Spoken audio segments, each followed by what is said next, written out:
Unit 1. Communication. Track 2. How do you advise companies to cope with modern communication? I think the thing to remember is the principles of communication haven't changed. And I don't think there's anything inherent in technology that makes good communication easier. It can make it better, but there are also many ways that it could make it worse. So I think there's 4 things that you need to remember. The first thing is that you've got to remember people have limited attention, if you like, limited bandwidth, which puts the onus on you as the communicator to think hard about what it is exactly you're trying to communicate and make sure that you get it down as succinctly as possible.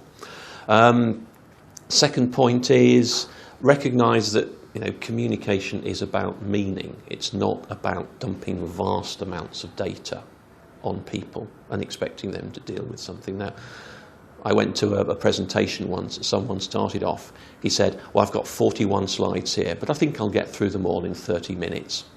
And they were really dense slides, lots and lots of graphs and pictures. Now, I was actually at the back of the room, and these glasses are not quite what they should be. I need new lenses. I couldn't read any of the slides because they were so fine. And so that's what you've got to remember. Don't dump lots of data on people. You have to distill the meaning into a small number of points.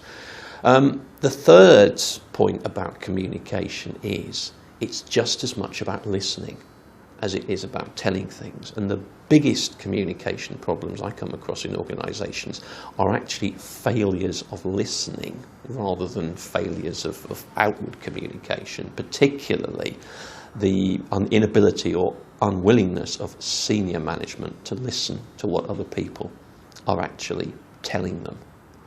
And the fourth point is that, if a communication is going to be effective, if you're actually going to get someone to do something or stop doing something or do something differently, there's got to be some sort of emotional connection in it.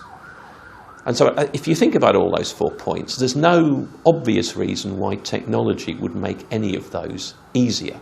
There are certainly ways you can use it to make it easier. There's certainly ways you can use it to make it an awful lot worse. So I think that's what you've got to watch. The principles remain the same. The tools could help or could hinder.